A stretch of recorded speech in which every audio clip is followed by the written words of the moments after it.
Men from the Boys by Tony Parsons. Read by Jonathan Keeble. "I remember everything," cried Pinocchio. "Tell me quickly, dear snail, where did you leave my good fairy? What is she doing? Has she pardoned me? Does she still remember me? Does she love me still?" Carlo Collodi, Pinocchio. Part 1. Autumn Term. The Secret Language of Girls. 1. September, the first day of school. New blue blazers everywhere, leaves and conkers underfoot, but an untouched sky and summer clinging on. And now I thought I understood why my son had been so quiet and preoccupied all through the long holiday. I should have guessed, shouldn't I? Sooner or later, there was going to be a girl. I'd wanted to believe it was just because he was almost 15. I watched my son watching the girl. His face got red just looking at her. "You could talk to her," I said. "You could just walk right up to her and, talk to her." Pat laughed.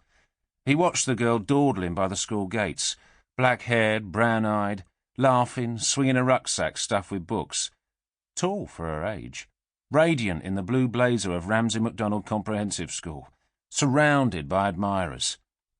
"Talk to her," he muttered, all polite disbelief, as though I'd said, "Levitate, why don't you?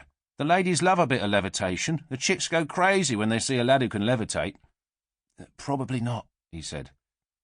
"Is she in your year?" I said. He shook his head, and a matted veil of blonde hair fell over his eyes. He pushed it away with a sigh, the love-sick Hamlet of the local comp. "No, she's in the year above me." So, she was 15, or maybe already 16, an older woman. I should have guessed he would fall for an older woman. I watched him fumbling nervously with the Predator football boots that were resting on his lap. "Do you know her name?" I asked. He took a breath. He swallowed. He brushed some flakes of dried mud from his Ramsay Mac blazer. He did not look at me. He kept looking at her. He was afraid he might miss something. "Elizabeth Montgomery," he said. The 8 syllables tripped off his tongue. The way he said them, it was infinitely more than a name. It was a sigh, a prayer, a kiss, a love song. He slumped back in the passenger seat, weak with exhaustion. It had taken a lot out of him, saying Elizabeth Montgomery's name. "Just talk to her," I said, and his face burned again at the very thought of it. He looked at me. "But what would I say?" "What do you want to say?" "I want to tell her." He shook his head, struck dumb, but then it came in a barely audible torrent. "I want to tell her that she's the most beautiful girl I've ever seen, that her eyes, they shine. They just shine, that's all, like black fire or something." I shifted uneasily in my seat. "Well, Pat, some of that stuff you might want to save for the second date." He was that age where he still believed in the secret language of girls. The age where you believe that girls speak in an Esperanto that is alien to you, a mere boy, consumed with longing and unworthiness, tongue-tied by youth and yearning. And I wanted to help him. I really did. I wanted to be the Yoda of love he could turn to. And even if it did not work out with him and Elizabeth Montgomery, if they never fell in love, if he was not the millionaire who shared her wedding day, if she never became the one the angels asked him to recall, then at least I thought I might be able to help him have a conversation with a girl.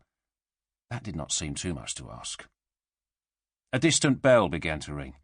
Elizabeth Montgomery moved off, the centre of attention in a blue-blazered crowd of boys and girls. It was not just Pat. Everybody loved Elizabeth Montgomery. I drove him to school every morning, although by the time they're pushing 15, you no longer really drive them to school, you drive them close to school and let them walk the rest of the way before you have a chance to embarrass them with kisses, hugs, or words of sage advice on the mysteries of attraction. He opened the passenger door. "You around tonight?" I said. He pushed his hair out of his eyes.